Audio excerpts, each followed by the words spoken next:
Why, hello, Internet. It's another Thursday, another episode, installment, what have you, of the Mattriarchy, our little sit down and talk 'em up show that I like to host.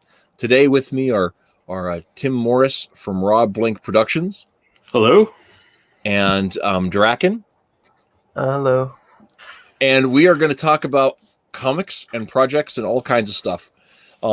For those of you who are coming to tune in for our third guest, not going to make it. So we'll have to have him on a different week. There was a scheduling conflict, and I guess he didn't realize Mountain Time existed, which that's okay. Many of us in Mountain Time are glad that we're not noticed. So yeah, I always have to go back and remember that exists. I think in the States, I think that is technically the least populated time zone. Oh yeah, we have just 30 miles that way or whatever it is. For me, is it's Wyoming, and that's the least densely populated state in the union. It's about one person for every 100 square miles. So, and we're more densely populated on this side of the border, but we're some of us are a little envious of Wyoming for that sake. Don't worry, there's always Arizona screw you time, which is like 30 minutes off. See, and that's actually really funny. Like Arizona doesn't acknowledge time zones either, right? I mean, not time zones. They don't acknowledge the daylight savings. Thank you. And I think that I wish we would go that direction, because daylight savings time, makes the most sense out here, right? Whereas in Lincoln, which is Central Time, winter time makes more sense. But those are the same number because of how it works out. So if we just stayed that all year round, then it would line up with the solar cycle more than it does here. And it's just, you mean have Central Mountain be on the same. Well, yeah. If Nebraska was like right now, it's 7 o'clock, but in the winter, it's 8 o'clock here when it's 7 o'clock there, because of how between us and Lincoln. And if Lincoln kept the winter time and Scottsbluff kept the summertime, they'd be the same time zone, and it would line up with sunrise, sunset all year round more readily. So it wouldn't be so jarring. Because out here, it gets sunset starts at in the dead of winter starts at 4. It's and it's dark by 5:30. Yeah. Cannot see your face in front of your hand dark at 5:30. So it's that doesn't seem right. No, it doesn't. As a programmer, I'm completely against time zones anyways. They were useful only maybe 100 to 200 years ago, when no one used them. Yeah. I don't think the farmers use them anymore either, so it doesn't. Well, yeah. I mean, the market's 24 hours, so there's not that much benefit to it. Yeah, the farmers they rise with the sun whenever the sun comes up. So and then and some of them, when it's harvest time, they don't even quit when the sun goes down. They just turn on the lights out here anyway. Yeah. So so that's a whole different thing. Anyway, we didn't necessarily.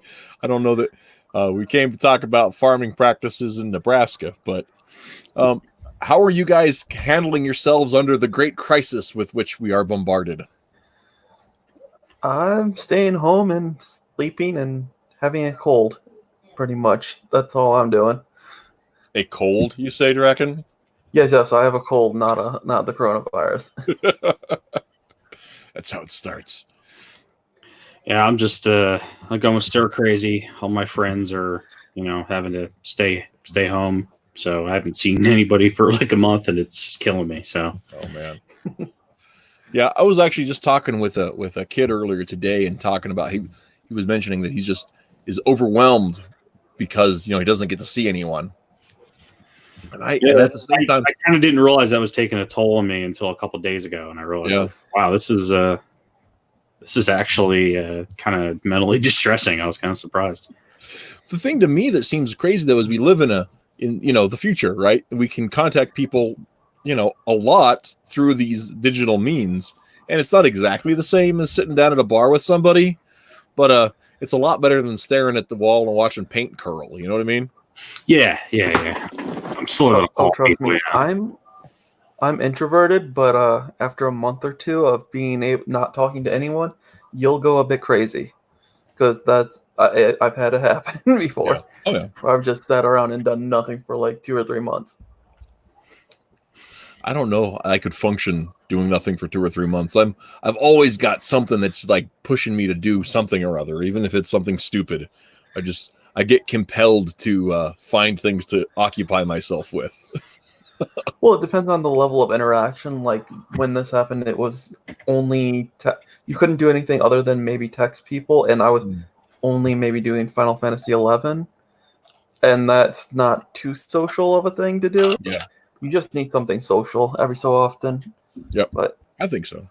even if you're introverted, so I think so. And it's one of the things too, if you like my wife's pretty much an introverted person, and I'm not. I'm a pretty outspoken person. I like to have myself and my little, I like to have my little cave to hide away in, but I also like being able to go out and socialize and see people, and I like having control about that. But she doesn't care to go out at all, really. And so we're a pretty good match, because she makes me stay home when I need to, and I make her go out when she needs to. So it's a fun combo there. That's what you want. Yeah, that's the ideal, right? Track, and it's basically complementary. So that's good. I think so. Well, let's go ahead here and dig into the talking about the stuff I brought you guys on. Not just of course, you want to have that social interaction we were talking about, but also to talk about our different projects. Tim, I've seen Column around a lot. I finally got around. I had picked up, it was on sale digitally, and I picked it up, the bundle up a while back, and never took the time to read it. And I've been meaning to have you on for, hey, Pope Fire. It was on sale digitally? When? I think so, because it came with all of the goodies and everything. Oh, from Comics Central, right? Comic Central. Yeah. We did. We had we put the files right on there for that reason. Yeah. And I've been meaning to read it, and I hadn't gotten around to reading it. But I've been wanting to have you on, and like I can't remember, you said something online that just tickled my fancy, and I'm like, I've been meaning to ask Tim on. I'm going to ask him on because, darn it, that made me laugh. And I can't, it was some level of snark. I can't remember what it was anymore. Yeah. And because we set this up like a month ago, so I don't remember. But yeah, so I did make the time to read about half of Column Volume 1 today. It's pretty chunky. Everybody thinks it's just like a single issue, but no, man, that's some meaty stuff there. I was really, really enjoying it, but I got 48 pages in, and I had to go to work. So that was that story. Yeah. Who needs that, right? Well, we work while you can. So tell us a little bit about Column. Let's talk about the background to that. Well, background is, how do I put it?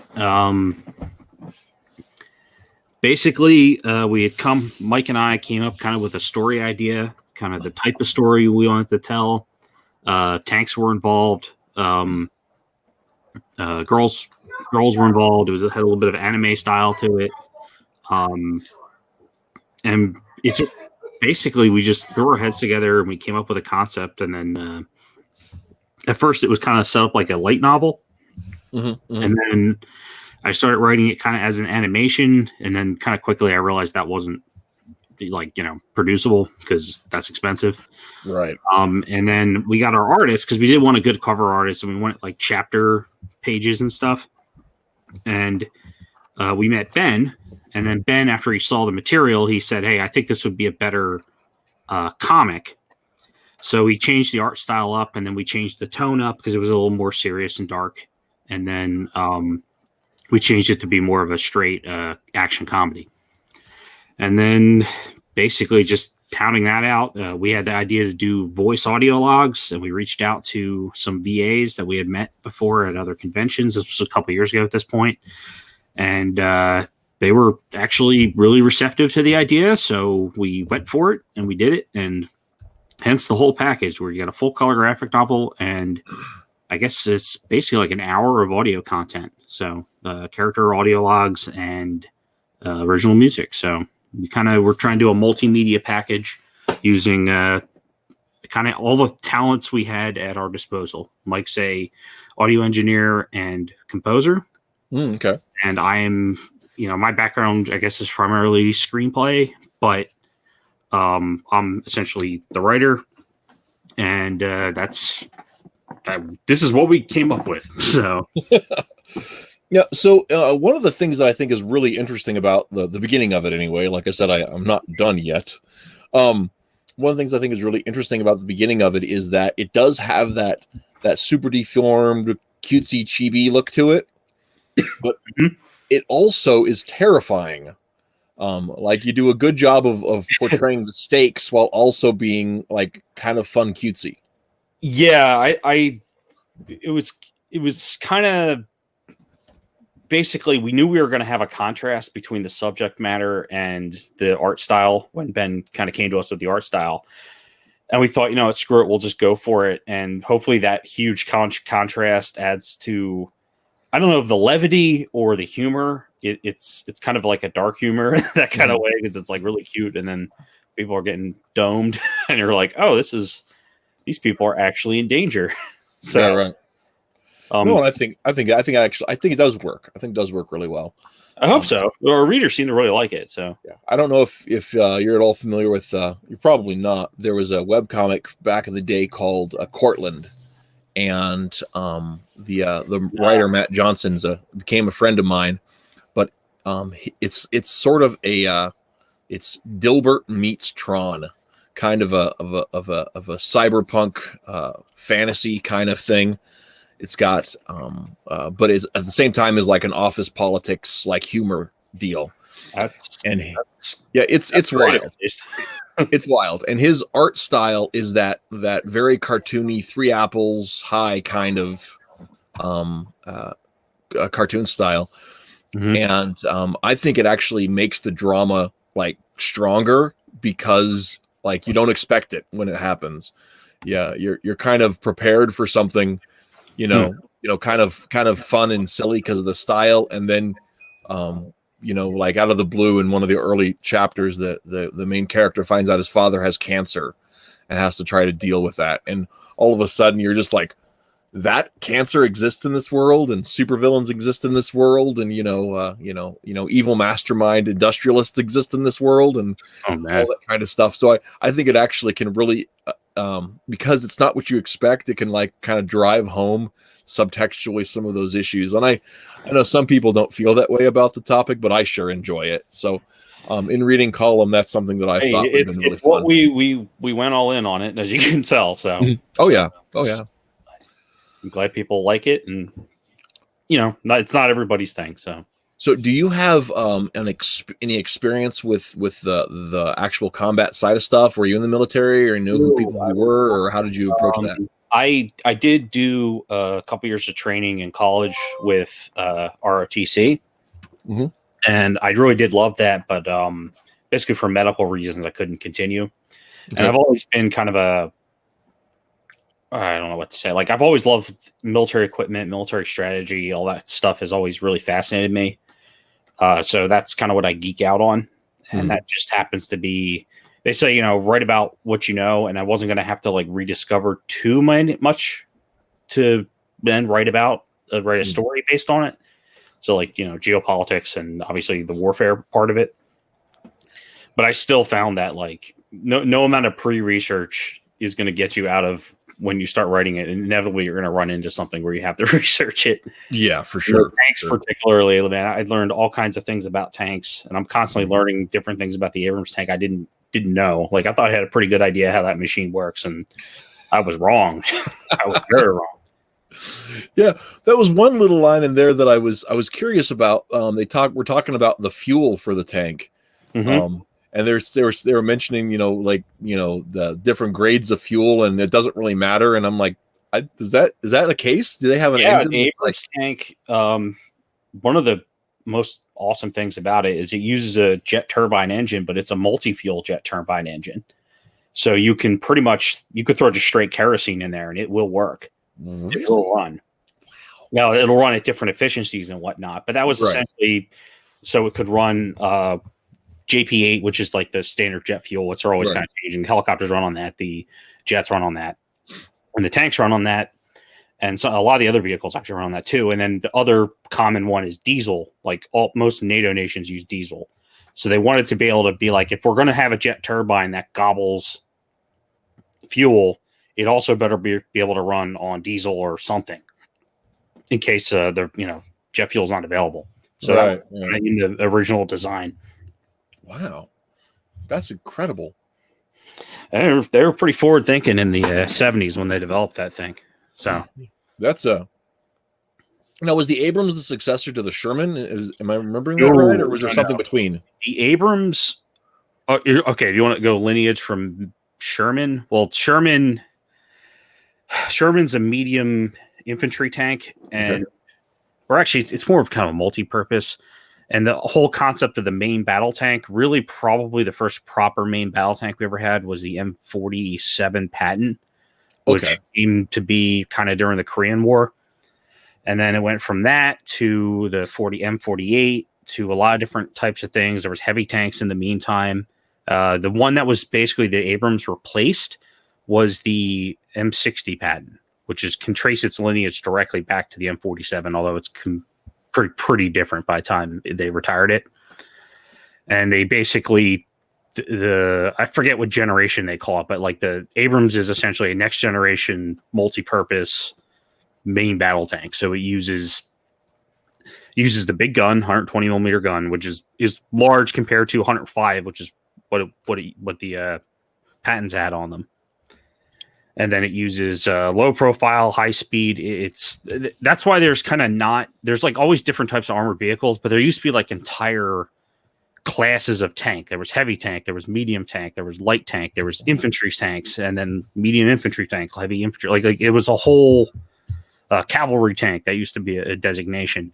And the main battle tank pretty much was like, let's take actually tank destroyers too. That was a class of vehicle. And the main battle tank was kind of like take the best things from all of them, put them into one vehicle. And that's sort of where the MBT came about. And then Abrams tank's kind of the at least in terms of the West, it was kind of the pinnacle of what the West did with creating main battle tanks. So that's it's long, complicated history with many. I find that stuff fascinating. I mean, I think that when you look at like human ingenuity and how it explains and propels itself through real life is something that I think that we forget that like. All that stuff has a really, I mean, it's like, the nerds have the fixation, some nerds, I shouldn't say nerds in general.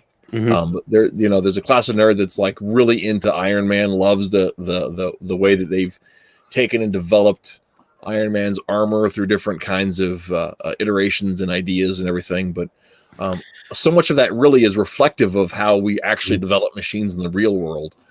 And I mean, the Abrams now is so different than when they first rolled off the line. There was the M1, which would actually use the old 105 millimeter cannon, then the M1A, which used the 120. And since then, we're up to the A2 with like the A3 apparently in the pipeline. And since then, it's been because the thing with the Abrams is you can replace the armor inserts. You can modularly upgrade a lot of different systems. There's thermal vision, and that was like a new addition for some of them. There's a lot of stuff that keeps getting replaced and upgraded, and you can kind of get a somewhat of an idea of what the different upgrades are when you read the specs for, because they call it like block upgrades or whatever. But in terms of like what's actually in there, I'd be surprised if there was much original parts outside of the basically the titanium and steel parts when it comes down to what's driving now versus what left a lot in the 80s, early 90s. So are the modular armor built of? Are they steel as well, like plate steel? Usually there's So the British developed this system called Chomp'em, and it basically, I might be pronouncing that incorrectly. It's basically like a layer of steel and then a layer of ceramic and then a layer of, I think it's uranium mesh. Like there's a lot of different, like there's this whole layers of stuff. And that basically is designed to defeat armor penetrating rounds and armor explosive rounds by like the different types of materials in it. Mm-hmm. And apparently, I've never seen it done, so I don't really 100% know how it works. But apparently, with the Abrams and the Challenger and the Leopard to a degree, the armor you see on the outside of the tank, that's actually just essentially a steel shell. And the actual like protective system, the layers, that's all on in the middle. Is sandwiched in between that, and that can be changed. And what's in there is like classified, whatever the layers are. So they don't say for obvious reasons, because you don't want the Russians or Chinese testing to find out what defeats it. Right. Constantly changing that, and they're switching those out. I don't know if they expire. I don't know. I imagine. I mean, there definitely is like uranium mesh in there, but I don't know if there's like also some type of ceramic or something that's also in there. I really don't know. Saying it's in a ablative armor system. I'm getting the name of the type of armor. Ablative. Ablative. You mean like the layers with like the? Yeah, if I remember right, ablative is the type of armor that you use that is like it's easily destroyed, but it's replaceable. Oh, there's a certain amount of that. I know. There's also the reactive armor panels you'll see they put on the outside on the turret, and there's different things like that they actually drape on it. But yeah, no, the whole system is, because the armor they roll off the line with now is not the same as the same armor they had back in the early 90s. For instance, when we sold the Iraqis and the Saudis Abrams tanks, which were like A1s and stuff from our old stock, the armor system they got, they have like a specific designation. Like I think the Saudis one is the M1AS or A1S or something like that. Their armor package is basically whatever the Saudis ordered, but it's not the same armor package the United States uses. Like that's one of the things with the exporting is that they like don't sell that armor package specifically, so it can't be studied. We'll call it the Swiss cheese armor package. Maybe. I don't know. But there's a lot of stuff that's like, I'm sure some engineer out there probably has a really good idea about what that's in, but I'm not one of those people. So right. Yeah, that's one of the things that I also, getting back to the story itself, that I it's really cool to also talk to you about it, because I can tell you care, that you have this investment in it. And then I think that actually comes back to some of the characterization in the book too, because the enlisted soldiers have a very different attitude than the civvies, and they carry on that. There's this class distinction, and it's been really interesting. I've recently been getting to know and having a couple conversations with Brian Ball with Rags, and that's something he served as kind of a very late on the very last final draft. He advised us on some things. Okay, stuff. Cool. He in just talking to him, it becomes very clear that distinction is something that he's personally experienced, and it's cool to see that come through in the book as well. And I didn't realize he was involved at all, but that makes a lot of sense. We had gotten to know him, and we had our preview out, which was free. It was like the first like 28 pages or something when we were trying to get it on the Kickstarter or whatever we were doing before. And we had gotten to know him, and then he basically said, "Hey, send me what you have. I'd love to look over it." So we did, and there were some things we could change and some things we couldn't, because we were written in, like, for instance, like the radio chatter. That wasn't exactly because I've never been in the military. I've never had to use a military radio. I don't really know what it sounds like when they talk on the radio. And apparently they broke a lot of rules. So, but it got the narrative point across. So I just had to accept that. All right, well, that's going to be what it's going to be. But there was some other things. I forget what he had pointed out. The name of the fuel is JP8, and I I knew what the designation was. I figured it was just called jet fuel, but apparently in the military, that's not what they call it. They actually just call it JP8. So I changed some of the dialogue there. So they were talking about that differently, but it was just some, minor stuff. And it was like, hey, you know what? He was offering to look, and he's more experienced, obviously, than I am. So why not make the last minute changes to make it just that little bit better? So yeah, that's what I love about the military. They're always willing to they're one of the few expert classes that you can go and talk to, and they'll give you all the information you need to make sure your stuff is actually accurate to what you're trying to talk about. Whereas if you try to get into anything else, no, that's too hard to understand. I'm not going to read that. I'm not going to do just military will always give you the right information. Well, they're always willing to share their, at the very least, their opinion on the things that they've been dealing with. Yeah. And if you're looking for accuracy, if you've done this, Brian has talked on the radio before, so he knew exactly what I was doing wrong, And it's, I can't replicate that, and no amount of reading is going to, allow me to kind of experience it. So yeah, and some of that stuff is stuff that doesn't just, oh my god, okay, there's a thing in the chat we'll talk about in a second, but some of that stuff is stuff that you just pick up intuitively, that you don't think about. Because I know, when I've even done tech support, or back when I did construction, there are things that I couldn't tell somebody because I didn't think about doing them. They were just part of my daily routine. And then when when the boss comes or the foreman comes and says, "Oh, teach the new guy X," and I'm just like, I can't teach him that. He's just gonna have to watch me and figure it out. Yeah. That's how I am. I do read what I can, but nothing beats just doing it or watching somebody do it and then trying to repeat it. Turn the light off on fire. Top. That sounds awful. Oh my god! What a bad day at the office. Yeah. That's just pretty bad. I don't even have a comment beyond that. I just can't even. I do want to know more of the story, but that's just terrifying. From that little thing, and from all the stories I've heard about, people in the military, that does not sound surprising at all. Oh no, yeah, people crack up doing. I mean, it's one of those things. So when I was the military is full of everybody. Yeah.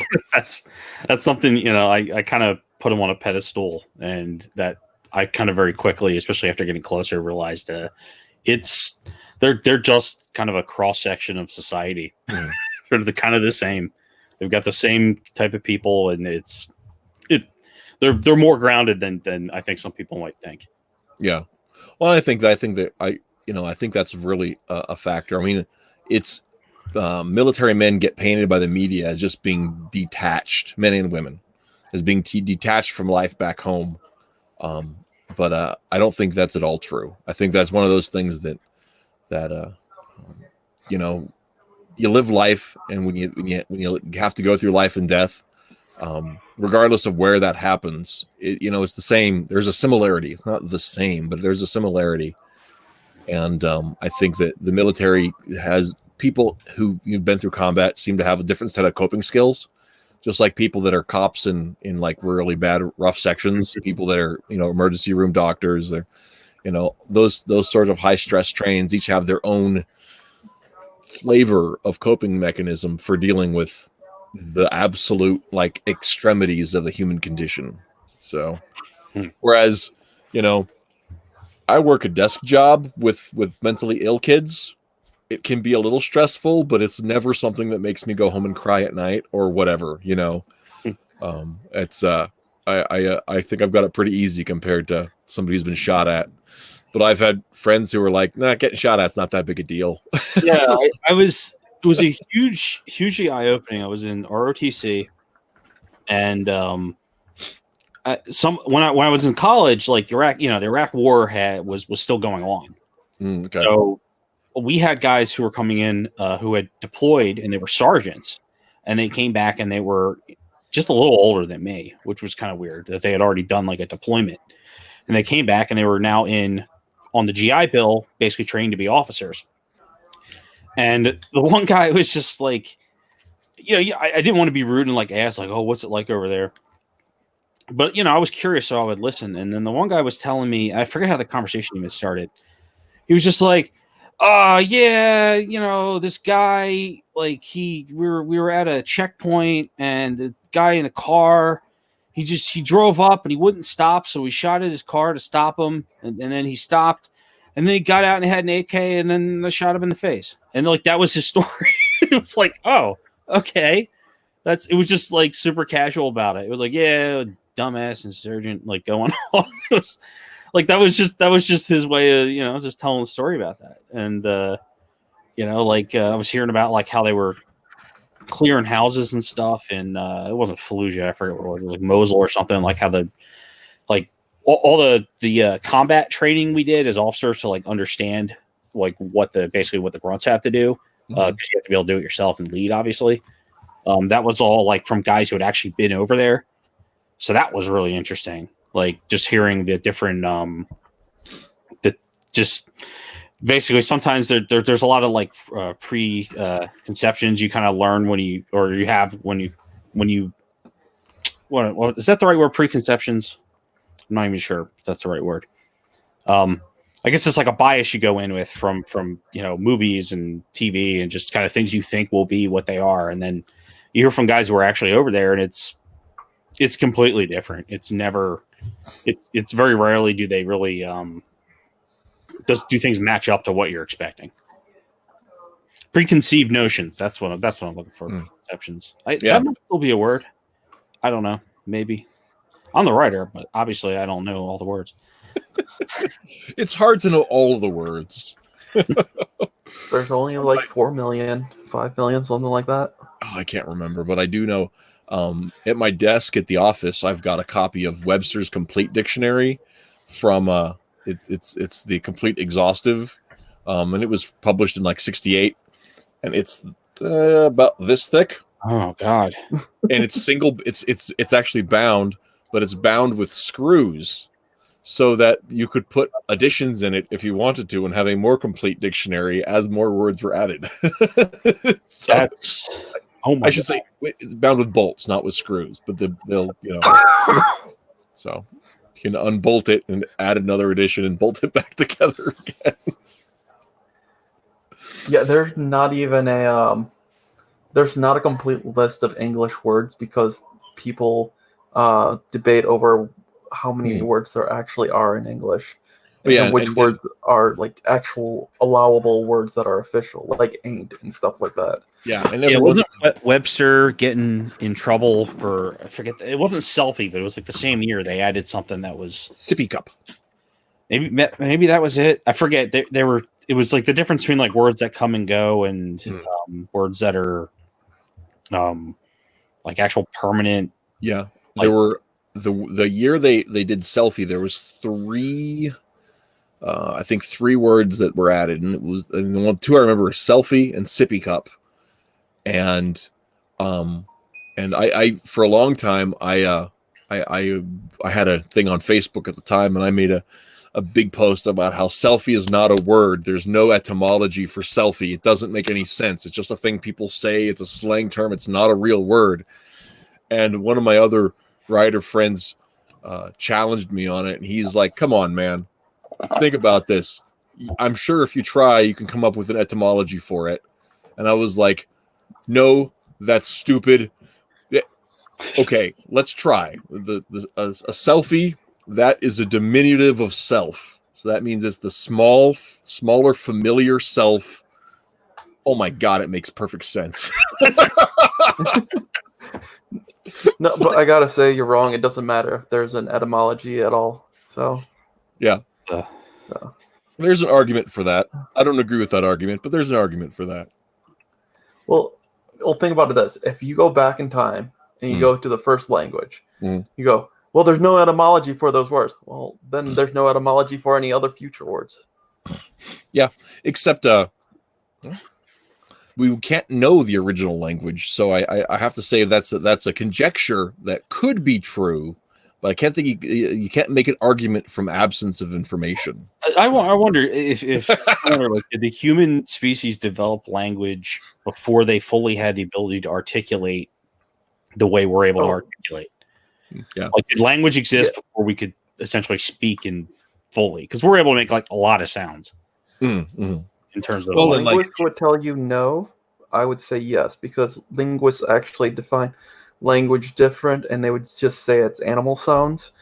Because you can look at a lot of what animals do, and be like, oh, I can understand how that chirp is this and that and this, and it looks like you could say it's a language, and you probably should, but linguists will be like, no, that's not a language. That's just animal sounds. Like, okay, what's the distinguishing factor? They're animals. I don't really know. I'm probably the odd man out here, because I think that the ability to comprehend language and the entirety of conceptual language were created at the same time. But I almost kind of wonder, like, was some form of sign language first? Because that seems like a much like easier, like, it seems a lot easier to develop something like that than change something like, the way your mouth and throat and vocal cords work, like in terms of like an evolutionary set, I don't know. And like that goes right back to like all that weird stuff. Like, is coloring of fur and coloring of skin and all like that a language in itself? If it is, then language would have to have come first, and that's a sort of sign language rather than a vocal language or a sound-based language. Like that kind of discoloring, you mean? Yeah, like, how a lot of snakes and animals and whatever have yellow and red as danger colors on their skin. True. And you don't want to approach them if you see that. So that would be, you could consider that a type of language, but not really. And then you could a signal or something. There's probably some expert is like, you idiot, there's like specific terms out there. Yeah, I don't care. They're stupid. Yeah. So the metal in the chat said his opinion: early language likely evolved from grunts and slurs. So early etymology would be weird, but existent. Slurs. It depends on how far you want to go back. Yeah, I suppose. And exactly, what the theory, and like I said, at this point, that's all theory, because we can track the marriage of concepts back pretty well. And I think that's when it comes down to a lot as far as how we use words today. Just like sippy cup, I understand how people could use that as a word, and it's universally understood, right? But at the same time, it's isn't it? Yeah, well, I mean, it's one of those things where is it a word just because we use it, just because like, or is it a word? I mean, or is it not a word? Is it just what defines a word, right? I mean, obviously, something that you sip out of is sippy cup. It's pretty straightforward. It definitely has an obvious etymology. But sippy, proper nouns, like our proper nouns aren't words, correct? No, they are. They are. They are. They're not Scrabble words, but they're names for things. So yeah, I would say sippy cup is not a word because it's a cup and it's a type of cup. Sippy is an adjective of cup. It's not a compound word. So there you go. Having a word and also that but what is sippy? It's something that is therefore like sipping, but not sipping. It's something that evokes the spirit of sipping. It's kind of sippy. Sippy. It's not really sippy. It's just kind of sippy. Well, they were invented in Mississippi, so there you go. There you go. It's the only kind of cup allowed in Mississippi. Oh, this is great television. So it's okay. I'm cool with this. Yeah, no, I've conlanged before. I like conlanging. Trying to do it from like nothing can mess with your head, but it's fun. So anyway, so back to column, and of course, it's Okay. named because a group of tanks is called a column, right? A group of tanks is generally called a column. Yeah. Okay. I thought so. I wouldn't say it's like a group per se, because there's also like a platoon, which is like 4 tanks. Okay. It's just, but yeah, no, like a column would be like if there was a group of armor going down a road, and there's going to be other countries' tanks joining them in their adventure. So that's why it's called column. So okay, we go to Britain next. So look forward to that. Okay. And so the question is now you this is set in an alternate future, right? I hope. So tell us what I said. I hope, because certain things that have been going. So I have a question, but I have to repeat one of my jokes from a couple of years ago. Last year, or it was, I think it was 2017 actually. Not last year, it was 2 years ago now. Man, it's happened a long time ago. But 2017, there was the whole deal with North Korea and the threat of him attacking us with a nuclear weapon and everything else. Mm-hmm. And it was September or early October when that was going on. And I put out on Twitter, I said, does anybody notice that with this the North Korean commies threatening to attack us, that's exactly 70 years early, referring to the timeline in Fallout, the Fallout universe where a nuclear war happens in 2077. I thought that was hilarious, but it didn't turn out. Obviously, we're fine. But no, we had pretty solid. Basically, the guys who were making the policy decisions on that pretty much called it exactly what it was. Yeah, it was. We had a much larger button, and that was a good deterrent. Yeah, so, that's the small. It's not the size. It's not even always the size of your button. It's your willingness to use it. And even if you'll never use it and you're completely bluffing, if the enemy believes you will, that changes things completely. Oh, it was I can't remember the fellow's name, but the guy who was in charge of the Strategic Air Command in the 80s, I think it was, said that I'm trying to remember how the quote went, but it was peace is our business, but war is something we do for fun. Yeah. Yes, that's what it was. I mean, it's true. It's because it's the best thing you can have is a force that's so overwhelming and so powerful that the enemy doesn't want to actually engage in a fight. Yep, that's what it was. That's exactly what I was trying to remember. So yeah. But anyway, so tell us a little bit about your alternate future. So my alternate future, God willing, basically in the early the early 20s, there's essentially major tension between the United States and China. And it starts off with sort of a Cold War stalemate in the South China Sea when the Chinese start taking territory and doing stuff and making threatening actions. And the U.S. is dealing with basically overspending. And basically the idea is it isn't played well. And then the Chinese launched this thing called the disruptor device. That's what it's called. And that's kind of it's a secret weapon thing that we'll get into later on. I don't want to spoil that too much. Right. So the Chinese are Romulans. Huh? They're Romulans? So the Chinese are Romulans. You blew it, man. Come on. I got to change the whole thing now. No. No, what that thing does, that still would be better than Star Trek Picard, honestly. So one of the thing that the disruptor device does is essentially it shuts down any sort of long range radio communications, anything that's like using basically subvisual light waves to travel over great distances, because it's providing a shitload of interference, and most of that interference is coming down from the ionosphere. So somehow they're generating this basically almost like a giant static where all the long range radar doesn't work and long range communications don't work. And, the short range radios kind of work, but everything's range is cut down so small. And obviously the higher up you go, so like basically like your jets with your radar and stuff, there's so much interference, they're not able to actually use the technology to their advantage. And the United States, who basically has spent years downsizing the forces, focusing on UAVs and all this other stuff and things relying on GPS, if all that went away at once, and then, the enemy attacked and was ready and had been preparing for it, we'd be in some serious trouble, because then it's just basically, body for body. You're scaring me, Tim. A huge advantage. I got a question. By subvisual light waves, what the heck do you mean? Because radio stuff you can't see. I'm not even using the right term. Well, I know what the words mean. I mean, do you mean ultraviolet rays too?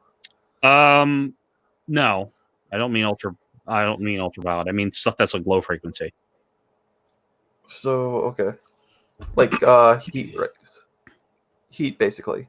Radio is lower. Radio is what I'm thinking of. Radio, satellite transmissions, that kind of stuff. What, that would be X-rays? No. Radio waves. Where are radio waves on that? Well, let's take a look. I think we're on the internet. I'll just look it up. So we can go ahead, Tim. I'll look this up. Our visual aid here. And, yeah. So that's basically the situation they find themselves in. And then in 2026, basically, the enemies formed this alliance that's the Meta-National Transitory Pact, and essentially what they're trying to do is they're trying to reshape the image without the United States and the West. So China is on board, Russia's on board, lots of other countries are on board. There's a lot of corruption and some sneaky stuff that you'll be learning about, which is why we're pitted against so many people at once.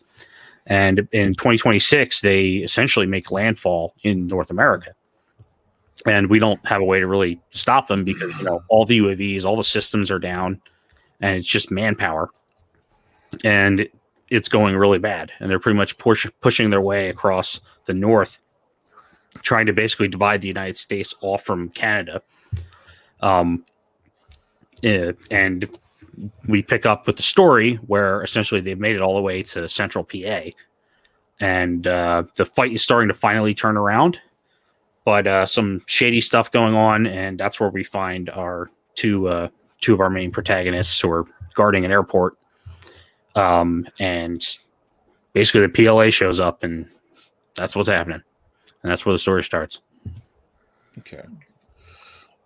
And, I've just about got it here. Hang on a second.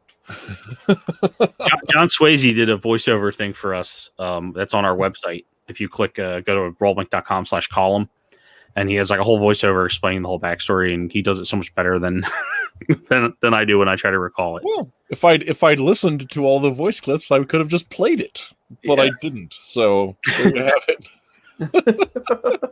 No, I still like hearing about it from the creator himself. Yes. So yes. Was that? I know you're the writer, right? Was that a thing that you and Mike kind of came up with a whole deal together, or how did that work out? Yeah, I mean, I told him what I was going for, and Mike made suggestions, and he kind of lets me kind of run rampant in terms of like the grander universe, how to establish things. I wanted it to be because one of the things I did find out from doing research beforehand is that modern warfare is short, brutal, and really boring. That any story about people being on the front lines and stuff, it's so rare that there is any actual fighting. And with the story we wanted to tell, with basically about a tank crew engaging in tank battles and all this other up close stuff, that just isn't how modern warfare works. Not that doesn't occur, but in terms of like like for example, like World War II, the majority of like casualties were inflicted with artillery. Now, God knows what the majority of casualties would be inflicted with, probably aircraft or something. Like it would be too fast, too big, too abstract, and it wouldn't really allow for basically the character-based storytelling that we wanted. So we kind of thought, okay, well, we would love the story of these girls who drive this tank, and they go and they're picking up other tanks from other countries. But the technology, unfortunately, has to be like 50s, 80s, and maybe World War II. Otherwise, it wouldn't really work. So then we just like, all right, well, we still want to kind of do the modern stuff because we want to make jokes that are modern. So we just came up with this solution, which was basically that, well, what if all that other stuff that we rely on just didn't work? What if they had a way to knock it all out? Then all of a sudden, the individual tank on the ground doing a mission is way more important and way more chance of, basically having an adventure. Yeah. If that then if it doesn't exist, if that's one of the interesting things about this setup too is that it puts you in a position where oh dang it, I lost my train of thought for just a second here. Hang on. It puts you in a position of looking at like modern technology in the same way, not modern. I mean, like all of the modern except our high tech living in the future convenience. But stripping all of that away and taking a look at the era of today in the same way you'd look at, the Revolutionary War or even the Peloponnesian War, where it's this antiquated fight, or even maybe a better way of looking at it is the way that, like, the Ewoks fighting against the stormtroopers sort of a situation. Somewhat. I mean, we kind of wanted things to be up close and personal, because modern warfare is usually fought at a pretty large distance. Yeah. And, if they were going to be fighting the Chinese or another large, modern military force, there'd be big sweeping movements and large amounts of it would be just way too kind of cerebral and abstract to tell any kind of fun kind of action style story like you get out of like an 80s movie.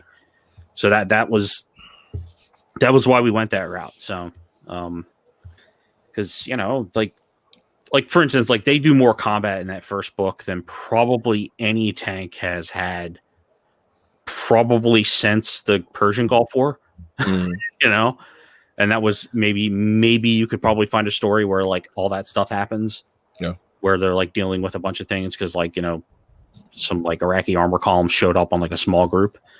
But if we're telling it fictionally, then it's kind of what we had to do. Otherwise, it just would be too weird. Right. No, I think it's do cool. We or do we not get to blow up Canada? I believe we're allied with Canada, so I think he meant in the column. Yeah. No, we're still allied with Canada. We haven't screwed that relationship up yet. Well, thank God. So think about it. I mean, maybe they'll take one for the team. So, okay, on the screen is the light spectrum, and so infrared, which is heat, and all the way up to above heat, where you have like infrared remote controls and stuff, is in this area. Radar, FM, radar, FM, TV, sure, TV. Yeah. And then UHF TV is like actually bridges the line between a low band FM and high band television. So I remember that from the old days. And then shortwave radios and AM radios, and of course AM and it modulates different too. So it's not just the wavelength; it actually runs. I mean, the technology between AM and FM is different intrinsically too. But, so you're talking radar and up, not infrared, right? Yeah. No. If you were able to blast something that interfered with infrared, that would just. I mean, the amount of I don't think that's. Here, I'm saying I don't think that's realistic. Well, no, I would throw up so many more. If you could do that, that'd be like you could solve most of the future's problems, and like with that technology, because that's our main problem in the future is heat radiation. Yeah, just turn off heat. That sounds like a great idea. Just block out the sun for a little bit and cool the globe down and then let it heat back up. Oh man, I tell you what. Oh, that gives me a laugh. That's a freaking priceless technology if you got that. Yeah. Yes. And think of the applications think of the applications in hot water bottles. I mean, just in that alone, you'd have all sorts of people with aching backs giving you all of their money. So, yeah, that's what I was thinking. I was like, you just said like subvisual, and I was like, so the Chinese just created this super technology that solves like every biological problem, every technological problem, for time immemorial. And instead of using that to become financially dominant and economically dominant, they just decide to do war with people. No, I don't know. It's like, okay. they're essentially the concept is basically they're causing so much disruption in the ionosphere that when you try to transmit via radio or anything that's basically shortwave really long, that there's just so much interference. It's really hard to. It's all static. Yeah. It's basically it disrupts, when you're trying to basically ping something with radar, you're getting so much interference back that you can't really tell what's going on. So it's very much like a white noise cancellation. Yeah. Somewhat, yeah. It's very much like the way the sun interfects or interrupts modern television reception thanks to the digital television technology. Thank you, Al Gore. Yeah, Somewhat. we don't have cable. We still get over air TV, and every once and again, when the weather's right or if there's a friggin' what do they call this? Like solar flares. Like it's all just ones and zeros. I can't turn in a signal at all. I don't really watch TV, and that's part of why. Yeah. But like my wife watches like one show. She likes Survivor. It's her thing, right? And like there are days, and last night was one of them, where I can only stand or sit in one place in the house, and they have her on the couch to watch television, and it come in, and it's just like, thanks, Al Gore, Oh man, I can't even because now that it's all digital, same sort of effect, but just imagine that across basically a larger spectrum of band. Oh my goodness, you drive me crazy. I'm just look at me. Look how irritated I am over last night's memory. It's not even happening anymore. Oh yeah, the Calm universe. Well, that's one of the things they talk about because it happened in 2026, and the book starts off in 2029. So if you listen to the audio logs, they kind of do talk about how sort of how things have changed because there's no television really other than like direct plug-in. Right. There's no okay, Kara, for example, she has essentially an iPod full of music. And you'll notice like that's on her all the time. Why would you have that, right? Modern, right? Everything's all streamed. Well, she's got this old ass iPod because guess what? That's the only thing that's going to work because it has the files straight on it. Mm-hmm. So that's basically everybody's essentially having to adjust to this new reality, which is basically like all those space assets, all that long range communication shit is gone. And now you have to not only deal with that, but you also have to fight a war while it's going on. Yeah. Now I'm imagining all these people that are traumatized talking about the night of the human antennas. Yeah. Like we had to act as antennas all night long. Well, and I don't know how old all of y'all. I mean, I have a clue how old Tim is from talking about being in college, but I have no idea how old you are, Durakken. But when I was a kid, like we had it was all analog things, and we had you had the antenna, and you would put aluminum foil on it and hold it just right and prop it up on the wall and still get signal, right? Mm-hmm. And the benefit about that is the picture wasn't as crisp and it wasn't as clear, and the technology couldn't contain all the same amount of information. It wasn't possible to multiplex data like we can with a digital signal, but you could almost always get a signal. Right. Well, that's like when you're in the middle of like absolutely nowhere on a road trip and all the FM stations cut out, but you're still able to get a lot of AM that you did not expect. And it's just because of the way the technology works. The lower the quality, the further the distance. Exactly. And that was one of those things. So I would never there was a ton of shows I watched in high school and whatever, because they would always, could guarantee to get them in. And even if I could only, if it was a real bad day or there was a real bad snow, like a blizzard on or something, and the signal was really weak, and you can't get this picture perfectly, you can still get the story, and you can still know what happens at 7:00 on a Thursday or whatever. Sometimes you'll get like the audio pretty clear, and then there'll be just like a colored bars across like the bottom, and then the top will just be looping. Yep, but at least I know this episode. I'll sit here and listen to it. Yeah, and that's what you did when you were a kid. Well, and for me, that was like kind of I didn't mind that at all, because like I grew up with parents who were old enough to that their older brothers and sisters listened to the radio routinely, right? My parents were young boomers, but their older siblings were all old enough that radio shows were a thing, because it was before TVs were everywhere.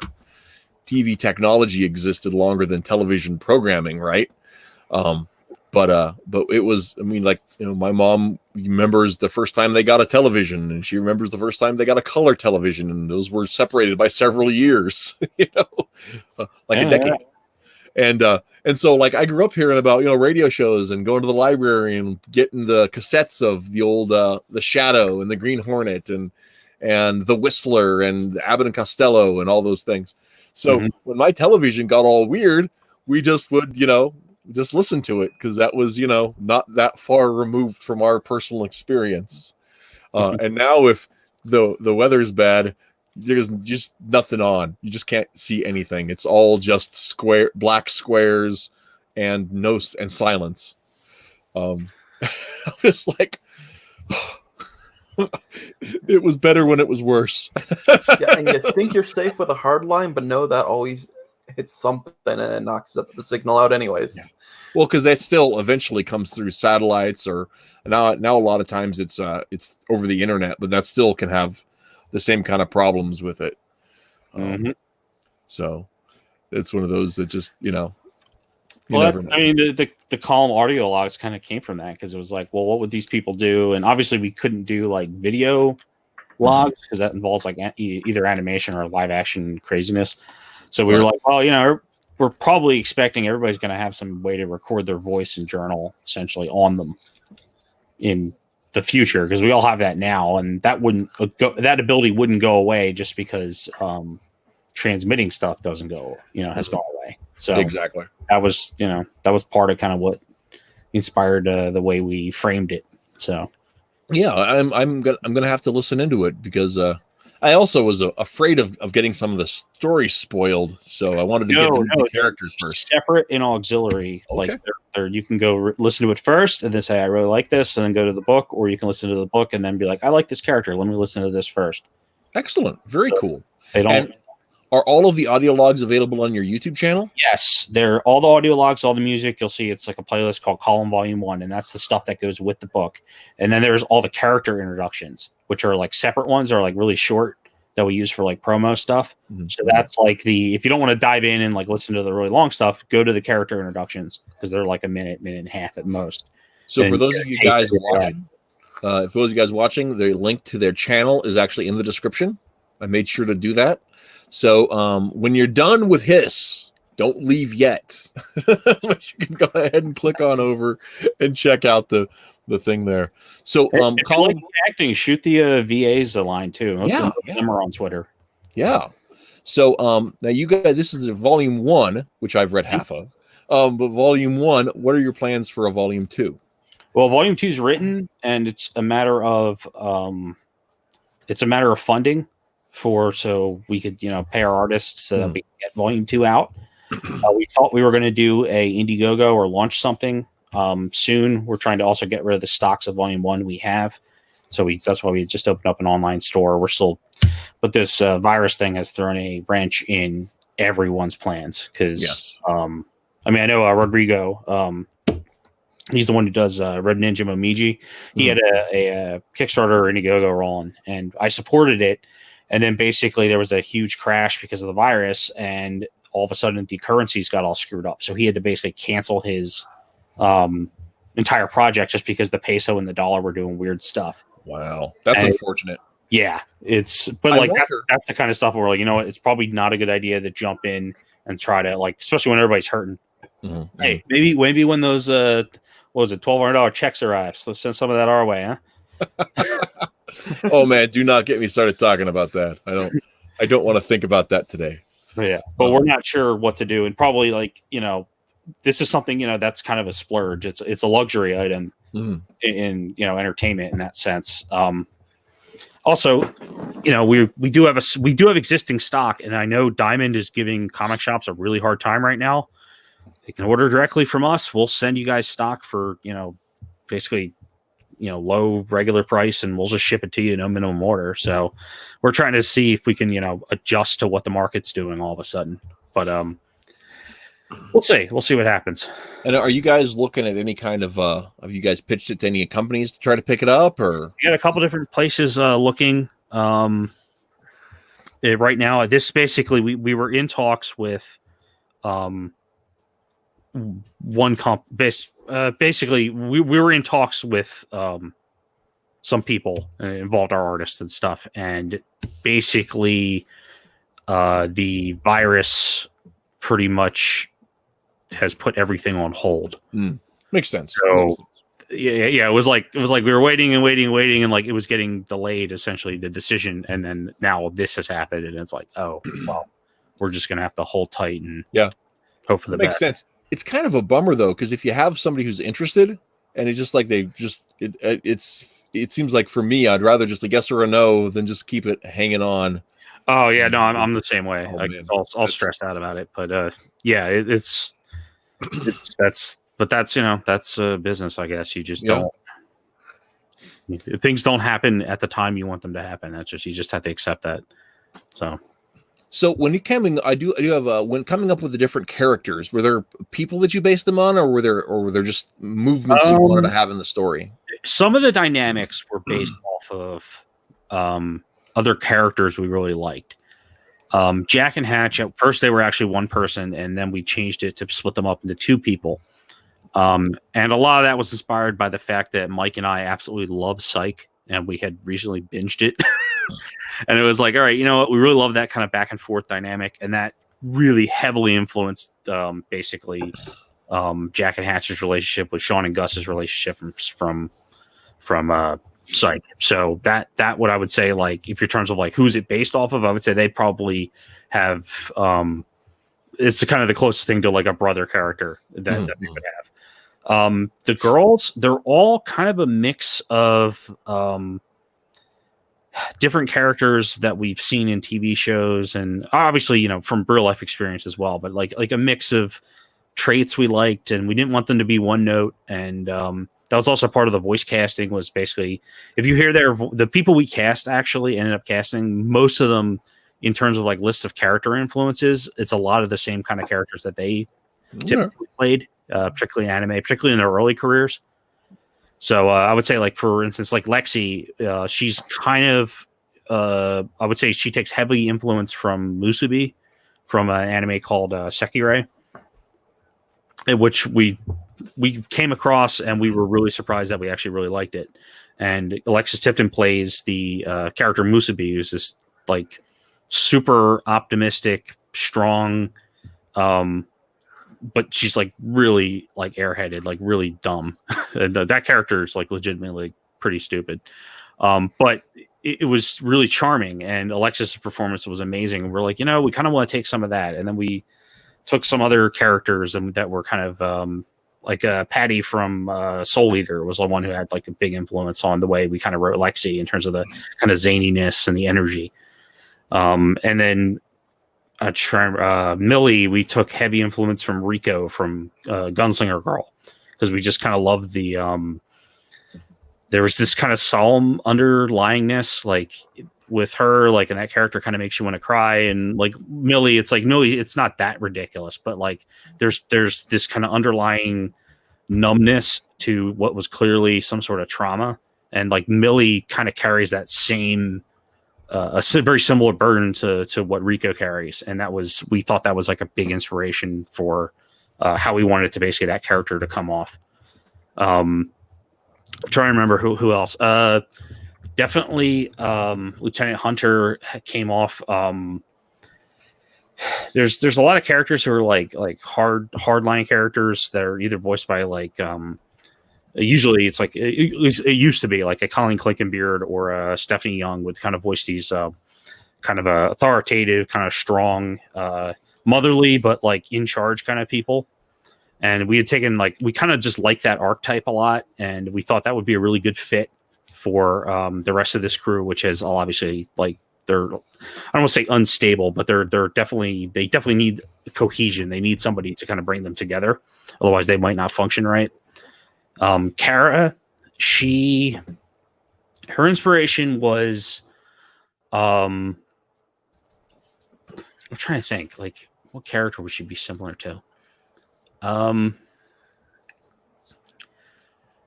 Oh man, I'm just thinking. You know what I'll do? I'll bring up the document I had. I'm surprised I'm not hearing anything about Girls in Panzer. Have you ever heard of that? Yes. In fact, one of the Chinese characters is voiced by the same actress who played Sayori. So yes, we have heard of that. We've been compared to them. We started first, but we didn't get our product out before they got out. So there's definitely some of the kind of cuteness in terms of like the contrast of like the cute girls and the heavy metal. That's definitely like right in the way kind of Girls in Panzer goes about things.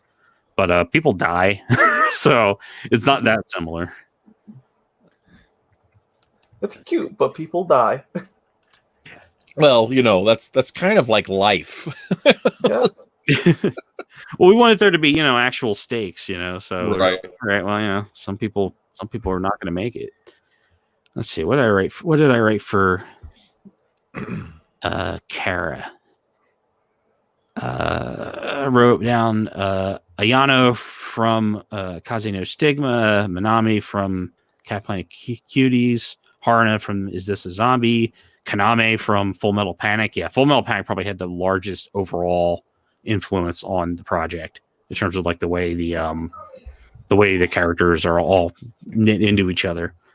Seiya from Blood Sea. Like Kara's like, she's angry. She's got a lot of like really pent up issues that she has to deal with, and there's kind of a lot of like raw emotion with her, and there's just a number of characters who kind of express that really well, and Jeremy does an amazing job every time she's cast into one of those roles, so that's who we ended up going with, and we think she pretty much nailed Kara's just anger and raw kind of rage she just kind of has deep down. So that's her. And I'm trying to think. The Chinese crew, they were just I won't say like anime villain, but like how there's like really I don't want to say obviously Pokemon wasn't like the first thing to do it, but like growing up there was like Jesse and James. And when you're like a little kid, you're just like, oh, they're so bad. And then like if you go like when you're older and you go back to it, if you like look at it, you're like, those characters were hilarious, and they're easily probably my favorite characters from the old show. In terms of like what I find entertaining as an adult, like especially like the movie, the Pokemon movie is pretty terrible, but Jesse and James are in there and they're just an absolute joy. So we kind of went about kind of that sort of approach to the way the Chinese characters work. So, oh, hey, Brian. We were just now talking I'm trying about to figure out what you were like as a kid, since I'd never viewed Jesse and James as evil or anything like really bad. Oh no, they're trying to steal stuff. They're mean, but like they're just funny now. So, and I thought that was kind of like good because it's like they play things super straight and the characters take it super seriously, but like if you step back, they're just absolute hams. They're just so entertaining. Like they're just funny just being there. And that's kind of what we did with the Chinese girls in terms of like they're, this really fierce force, and they get together and they are competent and really effective, but they just have these clashing, interlocking personalities that just make it just way more fun to write for them than just like one note, like we're evil and we're just going to kill people. So. Well, I think that's one of the. I think that's an important aspect of dealing with war comics. Is that you keep it. It's real. It's not propaganda, right? That if you deal with that in that way. Yeah. I didn't want to. I mean, I was afraid that. Basically, because it's really easy to get kind of accused of being like a racist or something which that's just the society we're in right now, which sucks. But like, I didn't want to have these give a sense of like there's something inherently wrong with like being Chinese and that's why they're bad. They're just the villain in the story. They have there's a fundamental like they're at war with the nation of China. They're not at war with like Chinese as a race. And I thought one of the really good ways to kind of emphasize that is by having actually really likable and fun adversaries. But that's not going to stop them from shooting them dead if there's too many of them in a group. Sort of, but Yeah, I mean that's the thing. Like I not personally, I had probably the most fun doing the directing the voiceover and just writing for the Chinese girls. That stuff took me the least amount of time, and it was, I think it turned out, I think, the best of all of them, in my opinion. Because they're just, I don't know. They very quickly became my favorite characters, probably. Yeah, I think it's, and I haven't gotten to that part yet, so I'm excited to. But like I said, I had to go to work this morning. Sorry. It's okay. And well, yeah, I decided that today was the day to start reading Column like a jackass. But there you go. But no, I've like I said, I'm 48 pages in. I've really enjoyed the first bit. I think you do a great job of giving people enough breathing of the characters, enough breathing room to kind of be personalities, but at the same time, you're showing some heavy stakes, and that was really fun. I like how the guys are just outclassed, but at the same time aren't enfeebled. And I think that's a fun dynamic too. And I think something that a lot of writers, when they want to show that, they want to show somebody as a badass, they show everyone else as inept. And that's, we guys avoid that. Everybody's got their own skills and they've got their own faults. We're not, we don't want somebody just being dragged along because, they need to look so much crappier so somebody else can look so much better. Yeah. Yeah. And I think that I don't think you need that. I think it, even looking at like, Joe Kubert's stuff on Sergeant Rock of Easy was never a situation where, everybody, or like when they had those stories where they had somebody who was just, outside of their element or outside of whatever, they still had something about them that made them, worthy of being there with the rest of the guys. And I thought that was one of those things that we just don't have in a lot of modern storytelling. Where somebody can grow but still have something to show for it. We did leave. I mean, having the ability for the characters have planned arcs, and they all have the ability to grow, which is something we thought was really important, because nothing's worse than when the story starts and the story ends, and the main characters are in the same exact spot they were, basically, in terms of character development. Because they're chibis, they're not supposed to grow. Chibis don't grow. What are you talking about? So, chibis don't grow. Okay. So, Tim, thank you so much for coming on. We've spent quite a bit of time talking about Column after. Oh, yeah. I'm going to go ahead and change tactics or directions. And Durakken, you've got a crowdfund going on right now. Yes. Tell us, please. Yes. Give us the skinny, man. Okay, the basic story is there's a kid that's like curious. One day he gets a package delivered, goes to answer the door. It's like right at the exact same, like right there, and he opens the door and the delivery man is gone. This goes, how the heck is he gone so fast? And so he orders another package, and he tries to figure it out, and he keeps on trying this until he figures it out. And that leads you into a underground world of mysteries and other stuff that is going on. And that's FPS Agent. You get that. You basically get the that opening story and that introduction to the point. Basically, if you were to take it to like Men in Black, you're getting that place where Jay gets taken to the MIB, and he's like, "Oh, something's really going on here," and then it leaves you hanging there. So, and that's the cliffhanger for what's the next episode. Within the comic, we also have Sunbreaker, which is a 5-page story done by Flit Amarant. It's basically another introduction setup for a fantasy world. Looks interesting to me. I loved his art. His art is good. I don't know how to describe it. Basically, you got these characters that want to go and do something, and their general lives are standing in the way. but they go out and train in secret. And when they train in secret, something goes wrong, and I don't know what that is because he hasn't told me. Yeah. And so, and then there's the third book. Okay. Yeah, go ahead. Oh, and so, are these going to be all in a single volume?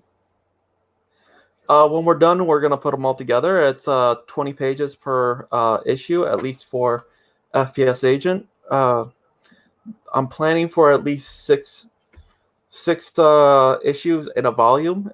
Okay. For about 620 pages. Whenever we get that done, if we get that far. The Sunbreaker is 5 pages now. It'll be a few more pages in the next issue, and then, if he continues on, and if he goes from there, it'll expand from there, whether he wants to do it or not. He owns all the rights. If he wants to put together in all the volume or whatever, that's his call. So, then you've got a third story that's part of this crowdfund also. Yes, that's try to get the other thing reprinted again. The Veil War or Tyrna. It's basically the prologue. There's 21 pages in there. Basically, a girl got transferred into the fairy realm, and she saw what kind of world it was, and she remembers the world she came from, and she saw the world that she was in. She came back to this world when she learned how to be all the magic stuff in that world, and she vowed to bring peace to the world.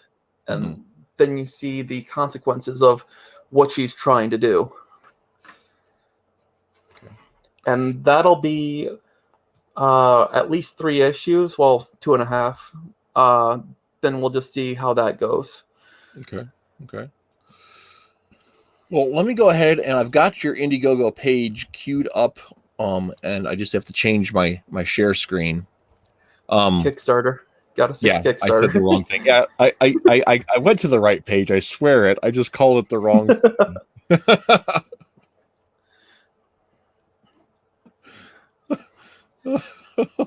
Oh, goodness, in the chat, Tim and Brian are going back and forth. I'll have to read that here in a second. So, okay, hang on. Now, see that? I gotta say that I had it all together, and then I noticed the silliness, and I got myself distracted. Gotta say, the story is basic, simple, because I came up with it on the fly. I'm like, oh, this is whimsy and cool. This is funny. Let's see where we can go with this. And I was from this basic 20-page story. I was like, okay, where? Now that I got someone to work with me on it, now I have to world build on where's all this stuff coming from? Where's this lead? And basically, the key is in the fact that the word for postal service is actually courier. Oh, yeah? Okay. And courier is actually derived from the idea of guiding things. Guiding and delivering things and getting things. And so once I figured that out, I'm like, okay, well, what can I come up with that has this huge world of mystery shit going on that has to do with people guiding people somewhere? Okay. And that goes back into history. So okay. So it's that's actually kind of cool. So it's got I like the idea that there's this a meta realm to the mundane, that the normal things are more than normal. I've always loved that kind of theme in stories. It's really fun, and so it's one of those things that I wanted to have you on to talk about, because it just tickles me to kind of see different ways of applying that same concept.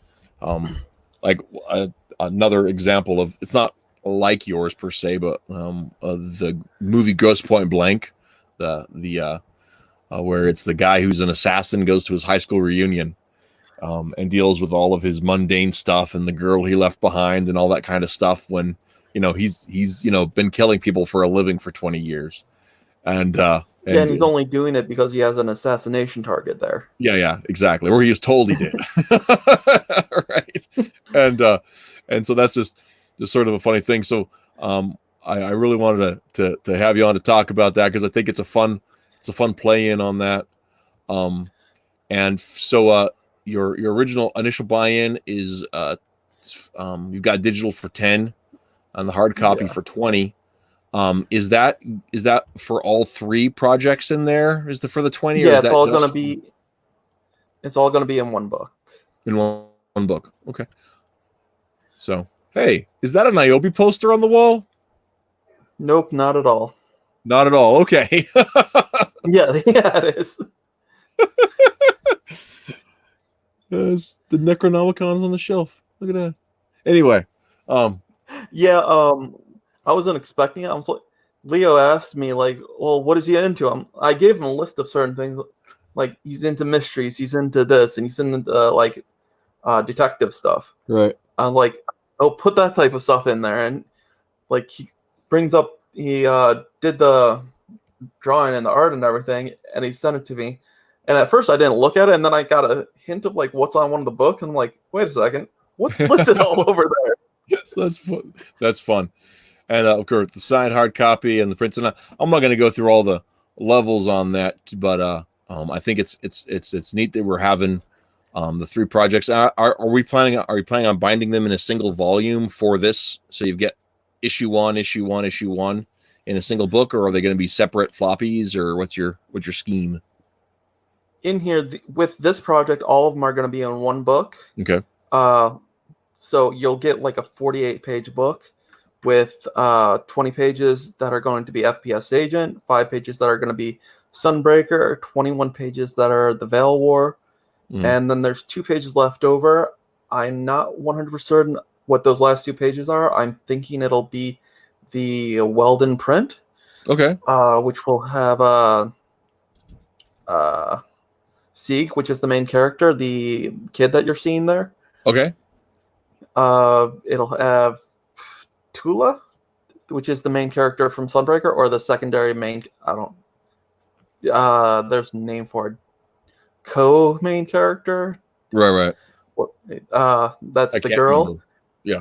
And Old Man Lone Star. Okay. As a 3rd character in there, and it's going to be drawn by Matt Weldon. Okay. Cool. So that's pretty good deal. Matt's got a real talent to him. I tell you what, man. I've had him. He's been on a couple of times, and he'll just doodle something while we're chatting about whatever. And oh my goodness, it's amazing. So yeah, he's like I was like I was trying to get it together and get the money together for it, and then came back and I came to him and I'm like, I see that you're busy now with like 8 other projects. Are you still okay for doing this? Like, yeah, I'm cool. Like, okay, just checking. Sweet. So that's cool, man. That's cool. And these, of course, is the art for the Tyranna the Veil War. Yeah. And that I love that black and white art. That is pretty cool on there. I think it's neat too that that you're having. It's kind of got the anthology feel where there's these different genre stories that kind of have a different kind of appeal to them, but they're together in a way that makes makes it fun. I was thinking about that we have so many projects that are all isolated that are out there right now, whereas it's also, I guess I always like the anthology idea because it's got something for everyone in it, Yeah, the big problem with anthology is that you have to get all the creators on board to be like get everything done on time. Yes. And that's one of the biggest problems. What's going to be in there for Tyranna is already done. Flit is his own thing, and it's very small and simple to do, so that's easy to do and get done. And so all I'm worried about right now is getting the pages for FPS Agent done, and we already have we're working on we have I hear cat. We have a quarter of them completely finished. We have like 4 more in rough state, and then we have another 10 pages that we have to work on. The reason that's being held up is basically Leo is busy with his day job, can't get around that. And also, we're the one page we want to make sure it's right and it's done right. So he's come back to me like for the last 2 weeks to make sure we get the proper concept and what's there done right. So, well, cool. And you've got 12 days to go.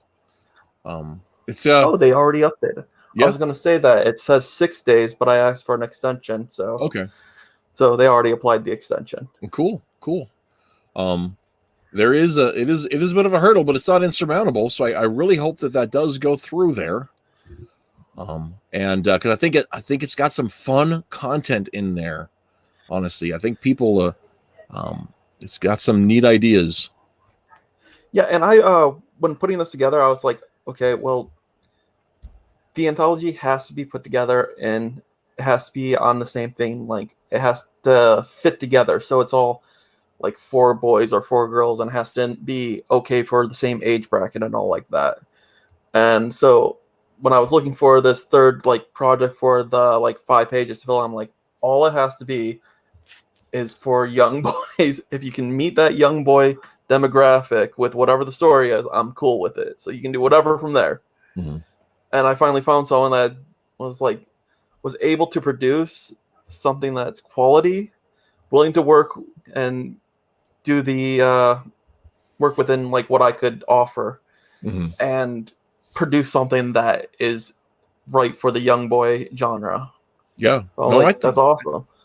I think it just looks fun, and like I said, I love the idea of people that they the idea of the stories that play with the mundane and the extraordinary together.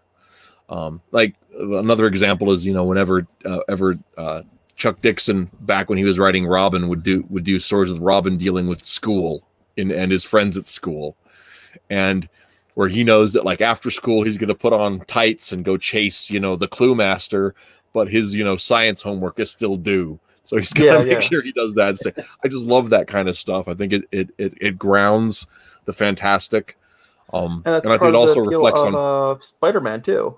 Yeah, Spider-Man does that a lot too. Yeah, and I think I think it grounds the fantastic in a way that reinforces why we tell fantastic stories. For my sake, I think that part of the reason we tell fantastic stories is because they write large the troubles that we really face. Right? They're metaphors for our day-to-day struggles. Saving the princess isn't about saving the princess. It's about being a better man, because someday likely somebody's going to depend on you, and you have to be able to stand up for that. And we learn how to be the men we need by learning about saving the princess, we need to be. So I think that's one of the things that kind of story tells. And so I love. There's also this idea that within the Western culture, we seem to focus almost all on the coming of age story.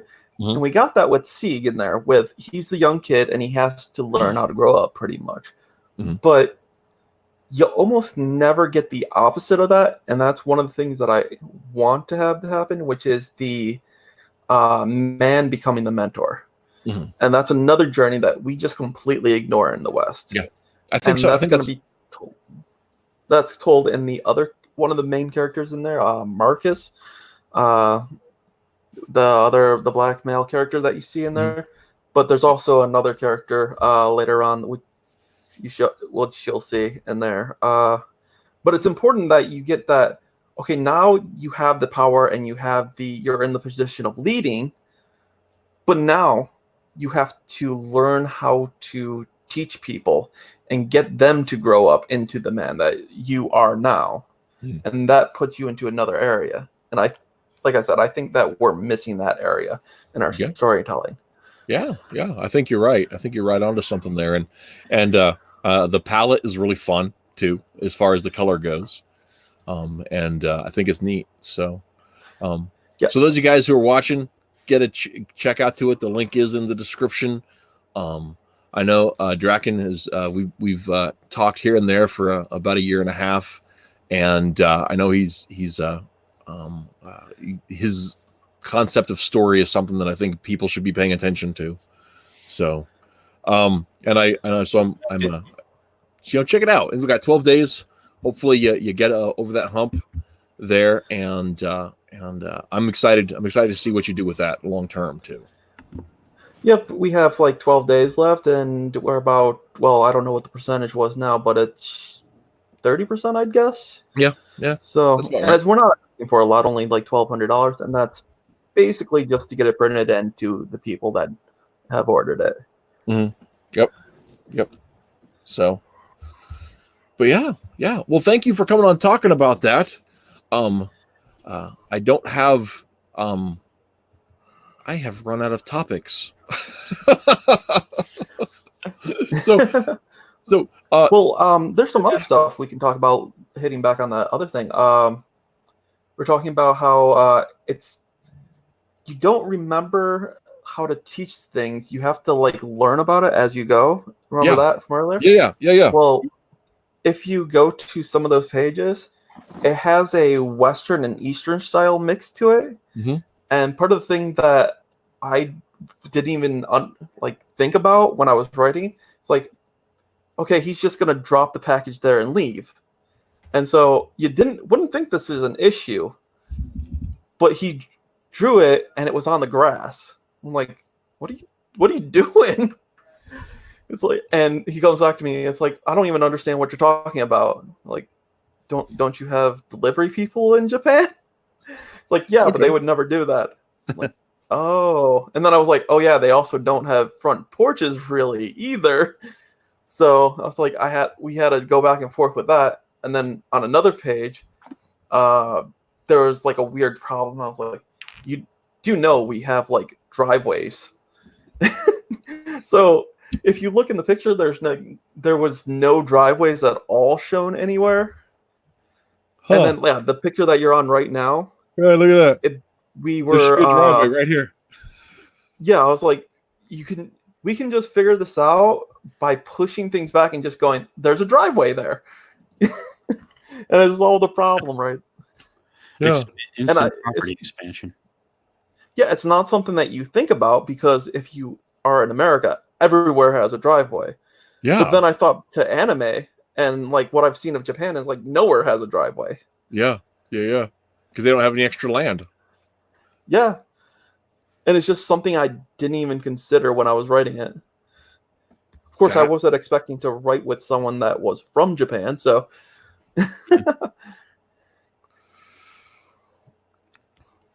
That's lucky. It's definitely been really advantageous to have the internet and be able to work with people from all over the place. Yeah. I mean, our main crew is all United States, but like for instance, like the picture you see of the cat, that's part of one of our Lexi pinups, and that's by Sashi, who's in South Africa. Like, we wouldn't get access to somebody like that if this was 15 years ago, 10 years ago, even, really. Yeah, Sashi she is a treasure. Indeed. Yeah. But yeah. Yeah, and everyone that we've gotten on this book is pretty much from the community in some way. Like, I'm the writer. Leo Kun I found on Drawn in Quarters Draw Along. Okay. Like, I saw his Battle Maiden Knuckle Bomb fan art. I was like, damn, that's awesome. So I asked him, and it's like, yeah. And I looked at his art, and I was like, he's there, but he's not quite there. And then I asked him, and he started dropping these pictures. I'm like, oh my god, it's like he's actually really, really good. And I was so blown away by everything. And then I was like, yeah, we're gonna do this in black and white, and then later on we'll color it and everything. And he's like, he refused that, and he colored it all on his own will. I was like, okay. Like when I saw this, I'm like, this is all great. Yeah, I like I said, I think the palette he's used is just really fun. It's immersive, but it feels cartoony at the same time, which matches the style really well. I think it's great. So, and then Flit Amarant, I've known him for a while. Mm-hmm. I hadn't paid attention much to his art, and then I like just decided to go to his Twitter page, and I saw like 2 really cool character designs. I'm like, that's the perfect style. I want that style. I don't care what's there, what he's gonna write or anything, but given his style and everything, and I've talked to him before, so I'm pretty sure he can handle it. And so I had complete faith in him, but he hadn't proven it.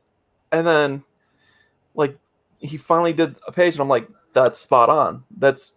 He knows how to do a page. He knows how to write. So, see, like, that's a really good page. Oh yeah. Oh yeah. So yeah, that's a lot of fun. The only one that doesn't have things from the community is Tierna, because I did that like 10 years ago. Right. But the artist from there worked on the first 16 pages. He quit. Then the rest of the pages after that is done by a guy that at the time was working for on Warhammer. I think it's Warhammer 40K, that comic. And then the inker ended up going to Marvel and becoming a publisher. I was going to have a colorist on that like way back then, and that guy ended up going to becoming a colorist on DC's Flash book, like within the last 2 years. So almost everyone is like a pretty good talent, I think. Yeah, definitely. It's one of those things that just gets along, and you just project just keeps going. I know actually right now or just last weekend I finished doing grayscale tones and lettering on a story that me and some of the guys were working on starting back in 2009, and I finally put it together. It's just a little 12-page story. We're going to be shipping that out as an ash can, but like different pages of it were lost in different people's stacks of art and all kinds of stuff, and I was able to finally pull it all together a few months ago and put the final touches on it last weekend. So. Oh god, I know how that feels. Just last night I decided to look at an old project. Oh yeah. And I tweeted about it. I was like, okay, I want to look at this particular file. I know it exists. It's an awesome file because it lists a whole bunch of the history of what I wrote down. And I spent like 2 or 3 hours just looking for it. I'm like, did I delete it? Did someone somehow hack into my account just to delete this file? What the heck happened? And I finally found it through, I had shared it with someone on Discord, clicked it, and I realized it was named something that I wouldn't expect. And it's has table of contents on the first page and then skips down a page. So I didn't realize what it was, because I would have normally named that like culture timeline or something like that. Right. So I finally found out. I'm like, well, that teaches me a lesson to name things properly. Yeah. For sure. That's a big factor, and keeping track of all of it. Actually, it's kind of a funny to tie into that. I was a couple weeks ago. I was a guest on a stream that my friend Matt Krotz had Brian on as a guest, and Brian spent probably 20 minutes just repeating the phrase project management. It wasn't actually that, but that one of the things being about being an indie comics person is that, it's not just like it's not a job. It's not a 9 to 5. You don't just phone it in, but you really have, if you want it to finish, you have to keep a handle on what's going on, when it's going on, know what your expectations are, have all of your plan. And, but it's made me feel horribly inadequate, because Brian just he's a machine for getting shit done. Yeah. I have a Notepad Plus, which means I can just open multiple Notepad files. And so I start working on something, I'll write something up, and then I'll open Notepad, write something up, work on another one. And so eventually I'm like, well, I got like 20 of these open. I'm just like, notes 1, notes 2, notes 3, notes 4. I put them in a random folder. And then I'm like, then I start working on another project, do the exact same thing. I'm like, I don't know where any of that stuff went. Yeah. So then I have to look through all of them again. Yeah. Yeah, it's a tough thing, especially if you don't keep focused on projects, Yeah. That's a hard, and I know it was pretty cool last week. Doug Tenaple came on my show of all things, and he was talking about how he's just spent like his whole career just trying to build the perfect universe, and for his habit is that when he if he builds it, he makes the graphic novel or whatever, and if he just never, none of them are quite what he's looking for, so he just starts another one and he builds another one. Of course, he finishes the projects, but he's got 20 graphic novels that he's written, and none of them are just right. So he's always trying to find the just right one. And he was talking about with Bigfoot Bill and Earthworm Jim, both of them are these big bulky projects that aren't done yet. And he said, I'm getting itchy feet over it. He didn't use the phrase itchy feet, but he's getting restless because he wants to go build another universe, but man, these ones aren't done yet. Yeah, my web novel, I pretty much started that specifically because I'm like, I keep on building these worlds, but I don't do any of the writing or anything for it. So I'm like, I'm going to just write whatever comes to mind, have it 2,000 words every single week, and just put it out there. That was my rule for that. And so now I'm like, well, now it's a kind of big universe, and it's not perfectly written, or it's like first draft, everything. But it's at least out there. So yeah, just completing something is like achievement enough, honestly. Yeah, I agree. We've been working on our webcomic since 2005. We actually my co-creator and I first developed the idea back in 2003 and pitched it to Mad Magazine, and we thought it was a really good fit, and they didn't agree, and then it just sort of sat on a shelf until we decided to make a webcomic out of it. And we've been, but between the two of us and some other friends of ours have been working on it for a really long time. But it's been one of those things that, we've completed, 20 stories, 24 stories with it within the comedic take on our universe. But we set out to tell a really big story that involved, a dozen small stories. And so along the way, we've gotten a lot of pieces, and we did two print anthologies. And so we did lots of pieces of them as it went along. So I still feel like we're so far away from getting the big story, the macro story told, that I'm always a little on edge looking at the next project, because it's a huge, like, civilization sized story, and I'm just not sure we have all the pieces in line to go to the next phase when it'll make sense outside of my brain. So we keep telling these little stories. Yeah, whatever keeps it rolling, Yeah.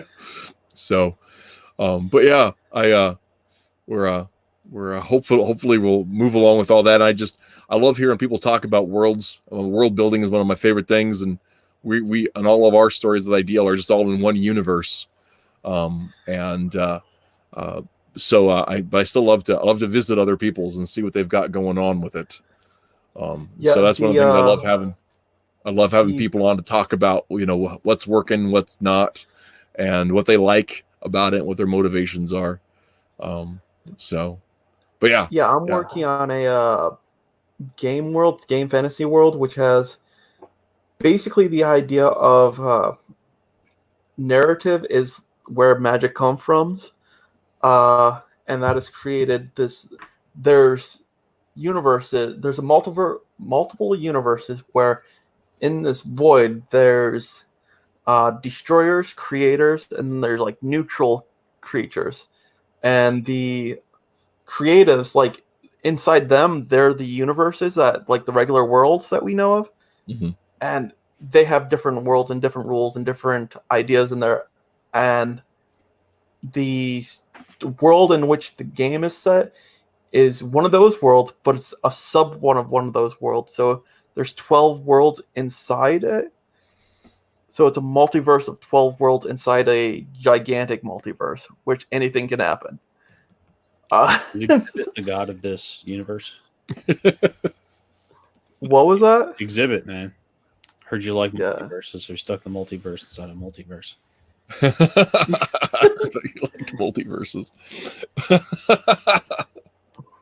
Yeah, the word multiverse and universe is so useless. Yes, that's true. Well, and actually, sort of, we have in our comic book universe, there's actually just one, right? There is not a multiverse within our cosmology. There's just one universe, and so it does limit certain stories. There's no hopping dimensions. There's no alternate timelines. There's just one thing, and so that is a restriction that we've placed on ourselves. But we're telling the story of the universe, sort of. It's not the real world, obviously. That's actually that's one of the things with comedy is actually you don't have to make multiverse excuses for when you want something really crazy to happen. Because, like, if they're like, well, what if Superman was had landed in the Soviet Union, so he was Soviet man or whatever the hell they call him. Yeah. Red Sun, that's what they call him. Yep. That's really awesome story idea, but you're kind of locked into like either retelling from the start or having a multiverse to really have that make any sense in the continuity. But if you have a comedy, you can kind of do like a themed episode and just tell a story that maybe it's even a non sequitur, but it's like uses the characters. And School Rumble, that was a show that did a lot of that. Had like this entire there was like an entire OVA where they were just like cavemen, but it was the same characters. And does that exist in the multiverse? It doesn't matter. Who cares? No. Well, and actually, one of the things that we did because Forces is a comedy take on our universe, but like not all of our universe is funny. We've got some real serious, some dark stuff. Where the crowdfunding we did last summer was for a detective story, a superhero detective story, and that's all very played straight. The story I finished last weekend is a mystery. It's a Golden Age style mystery, and it's very played straight. But the stuff that happens within our comedy titles is canon to the universe, but it doesn't necessarily look the same to the other players, right? So, we've got a character called the Anthrax, right? And in Forces of Good and Evil, our comedy webcomic, he's one of the students at the superhero high school, or supervillain high school, I should say. And he's he's a living pile of anthrax, weaponized anthrax powder, right? And that's what he is. He might get mentioned outside of the context of Forces or the comedy stuff. He's never going to appear alongside the exposition or our serious superhero detective character. It's just we're not going to cross that line because he's too silly to exist in that serious world of detectives and monsters that Expositioner finds himself in. So it's just one of those things where the universe is flexible enough to take these multiple takes on it. And I think our canon is strong enough to allow that. And it's part of the big story of the civilization size story I'm talking about, but they're different genres, and so these different genres have dividing lines between them that you're not gonna see. We're not gonna see we have aliens, and one of our things in our history is that aliens invaded in the 1950s, and there was a big war between the Terrans and the Aquarians, right? But those aliens, they existed in the Old West, but our Western stories don't have aliens. Some of them have vampires, but they don't have aliens. All The Wire take place in the same universe. Say what? And X-Files and The Wire take place in the same universe, which you're not going to see aliens popping up in The Wire. I don't think I knew that. Yeah. That's interesting. Yeah, it's like Burger Krieger on I think that's his name, on the YouTuber mentioned. It's like, you do know you have like this massive universe which has like serious drama and like hilarious stuff and all like that. It's called Our World. Yeah, that's very true. Like you have all that happening in the same world, but you don't like mention any of it, but it still does happen together. And we don't think of it that way because like I think if there's an example of something that really does break those genre boundaries from the real world, and forgive me for getting a little bit political about it, but Donald Trump is our president. right? Hell with Yeah. I mean, like if you were to go back to the year 2000 and say, no, listen, no, shut up and listen. In 10 years, no, or in 20 years, Donald Trump will be your president. I would have called you a fucking liar. And I didn't use that kind of language when I was that age. Right. So it's one of those things that it's just like Hillary Clinton would lose to Donald Trump in an election. Like that was such a bizarre. Man, the sky is the limit. Anything can happen after that. Once your president is Donald Trump, it sort of breaks the rules of our reality. But and I'm not saying that to say, to take it aside at all. I do have a side, but I'm not saying that to take a side on the presidency of Donald Trump. But the fact that a reality TV star who sells bottled water with his name on it, that's the only thing he puts on it, is our president of the most powerful, most successful nation in the history of the universe.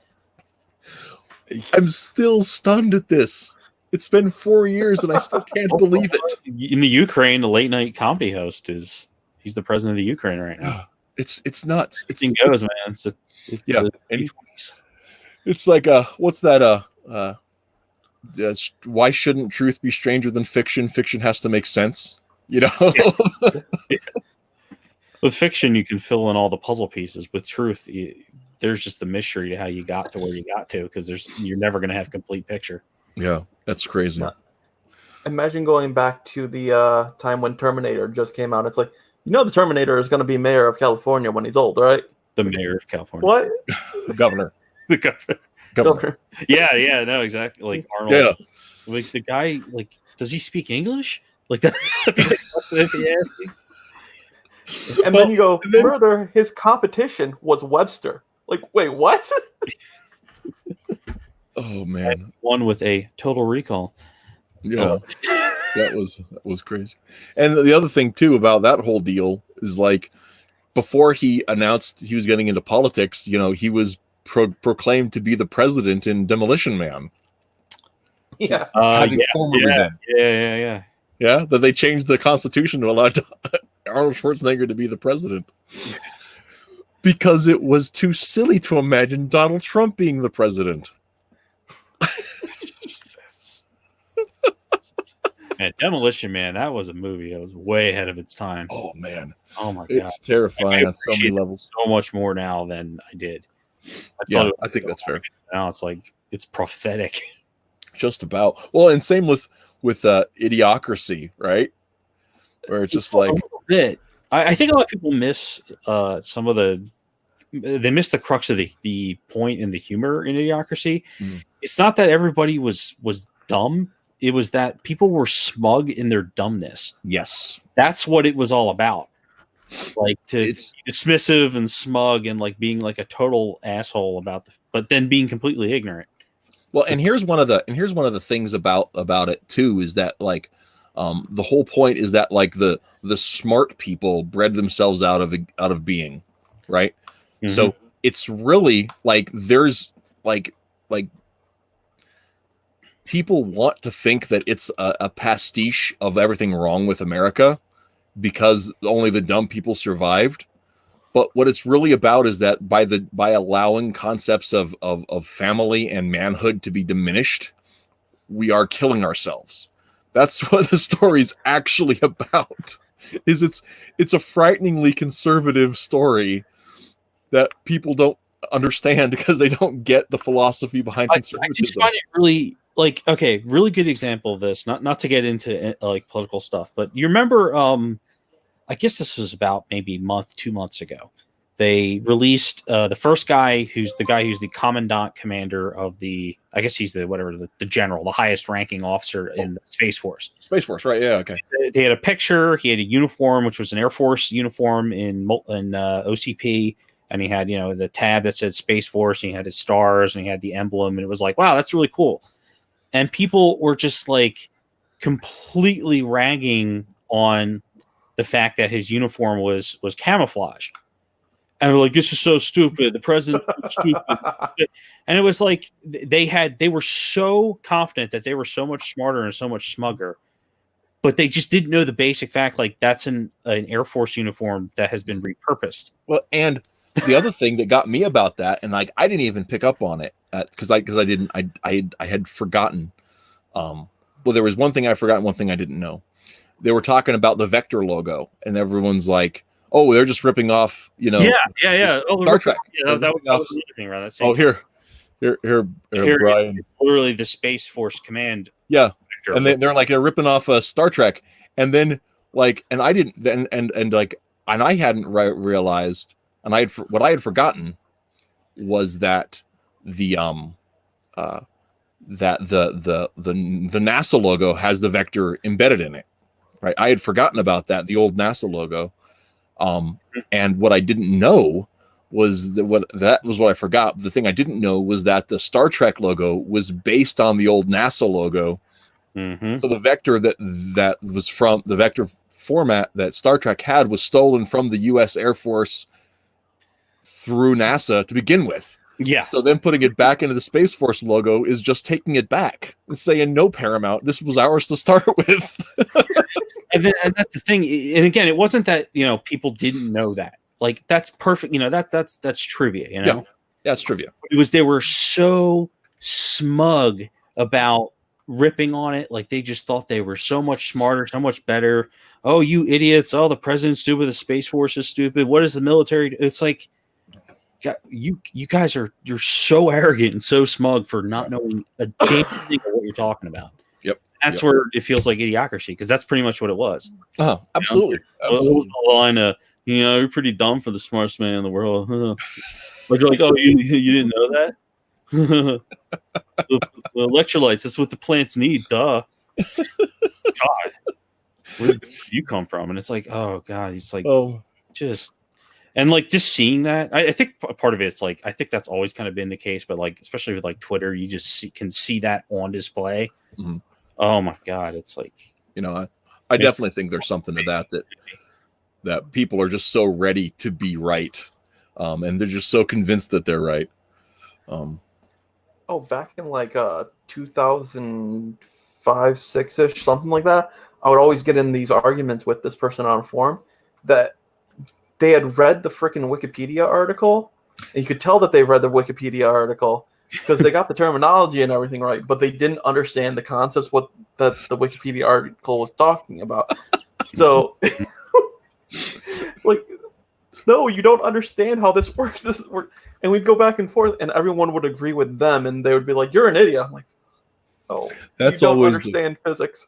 Oh yeah, that's always the best thing when you come to an argument and somebody like throws up an evidence that they think proves their point, and you're just like, no, really, okay, the substance of what you're saying is not correct, and you're demonstrating that by the whole thing. I mean, we're at the point where we can like show people a video, literally like a video of an event showing that their preconception of the event was wrong. Yeah, and they will still say, I don't like they'll still be in denial about it. It's like, and a great example of that was Trump's Charleston speech. Yeah, that was a huge example of that. Where everyone's like, he said both sides are okay. Yeah, but the sides aren't what you think the sides are. Yeah, like you've been lied to about what the sides are, so you don't understand his context. And he explains his context, but you won't listen. Yeah, I mean, he literally said about like a couple lines before that, I'm not talking about the white supremacists. Those people should be condemned totally. Like, he literally said that same day, and like moments before, but it didn't matter. It was like people that just and you can play them the video. Like, here's the rally. Here's or not the rally, it was the press conference. Here's the 5-minute segment you need to watch. You can get the proper context, and they don't care. They just don't care. It's like, nope, I'm gonna be hateful and miserable because that just somehow enhances my life. I don't understand. Like, I'd love to think better of people. Like, if there's something I cannot be outraged about, I think that improves my life. Yeah, it seems like that's just not how people operate. No, and that's actually really funny to point out, because I agree very much. I agree, but I'm like philosophically have a very low opinion of humanity. I think we're we're pretty much the dumbest thing you could imagine, and and even when presented with really good evidence, we still are just we choose to be wrong rather than and continue to be wrong rather than admit we were wrong. And that's something that I personally like. I don't want to be that guy. I want somebody to, if I'm wrong, I want somebody to tell me I'm wrong and show me I'm wrong so that I can stop being wrong and move on to being right, because I want to be right. By the way, FPS Agent does touch on that. So there you have it. FPS Agent is a philosophically solid thing, and you should go buy it. Yeah, I already backed it. Whenever that was, a couple minutes ago. Yeah, it talks about this. I'd have to go into the backstory, which is all supposed to be a secret, so can't do that. Yeah. I don't want to cause you to spoil the work, but it is intriguing, and I'm glad you come on to talk at it. We are over our 2-hour thing, but before we go, I wanted to take a bit of time to talk about one last thing. I was gonna when Daniel from Omiao was going to come on, I was going to have him kind of tie in with his book. He's doing a crowdfund for a project called Oi, the Veil.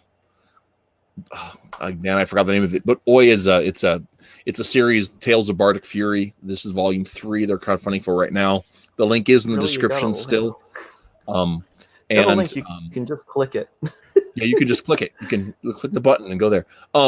But with it, it's a kind of a reinterpretation of it's set in Iron Age Ireland, but it uses a lot of. In fact, the first couple chapters are on Webtoons, but it's set in Iron Age Ireland, but it uses modern rock and music ideas to kind of get the point across, and it reminded me a lot of. As he was talking about it, it reminded me a lot of the way that they did Asterisk the Gaul, and a way of interpreting ancient cultures through a modern lens to kind of make it appealing and kind of still teach some of that ephemerma. And I'm a huge fan of Celtic legend and lore, and so I was really hoping to talk to him about that. And then this week, I was excited to have him on. And then this week, I found out that the artist at Zero of Asterix the Gaul passed away at 92. And Goscinny and Azzero, and I'm sure I'm saying their names wrong. They came up with the character in the 60s, and it was a big deal in terms of Celtic legend and lore, because it kind of brought those things in the old Gaul, the idea of old Gaul, back into the public mind in a way that it wasn't historically accurate, but it was something that brought it back into the public mind and kind of sparked along some scholarship through comics. And this is a graphic book of one of the movies, Asterix and the Vikings. This is the only Asterix thing that I own. Because they're hard to get a hold of in America, and if you don't always have the scratch, sometimes you get what you can find. But I did want to spend some time at the end of the show talking about. I think it's a loss, and something I learned this week is that I did not realize that Goscinny actually died in 1977. But Zero just continued on with the stories up until. I think it was the early 2000s when he finally retired, and so he carried on their story and their ideas for like 30 years, and that's a heck of a thing for a part of a team to do, and that was really cool. So, wherever you're out there, thanks, and that's a weird thing to end on, but I wanted to make sure to mention. I didn't want to interrupt the rest of the conversation, so there you have it. That's what I chose to do. So well, and it's good. But guys, thanks so much for coming on. Tim, I think you seem like you're dying out there. How about now? Oh, that's better. Okay. you're a bit far from your microphone. But I accidentally like flipped the gain weird, and then now I don't know where it was. So I'm just guessing. Seems okay. So, but Tim, thanks for coming on. I've been liking the heck out of Column. I'm very much going to finish reading that. Probably in the morning because it's getting late and I got some stuff I got to finish up before tomorrow. That's why it's big. You can spread it out. Oh yeah, it is good and big. But That's thanks. what she said. Oh my god. Oh, that I'm gonna have to just that's awful. reword how I talk about that. We're 2 steps away from being a family show. Be careful. Oh. That's not true. But thanks you guys for sticking around. And Durakken, thanks for coming on to talk about FPS Agent. I hope that campaign picks up for you. I'm definitely going to be. Thanks for having me. Some. So I'm excited to see what you do with that universe. It looks really fun. So. Like I said, thanks for having me. It's been fun. Yeah, guys. Next week there is no you guys in the chat or who watched later. Next week there is no show. I am taking a personal day off because I'm about to be 42, and so I'm taking next week off. And week after that, the 9th of April, Tim Lim, Matt Johnson, Matt Krotz, and probably Doug Ernst are coming on to talk about Christianity in comics, how it's been portrayed, how it ought to be portrayed, and what we as indie and web creators can do about it. So I'm hoping that's going to be a fun show. I'm excited. Oh, and Twitless from Super Schooled is also coming on about that. So he's the writer of Super Schooled. So which is another webcomic. So, but that's going to be a thing. But that's 2 weeks. And that's the story, guys. So once again, to the panel, thanks for coming on. To the chat, thanks for hanging out. And we will see you all down the road. So later.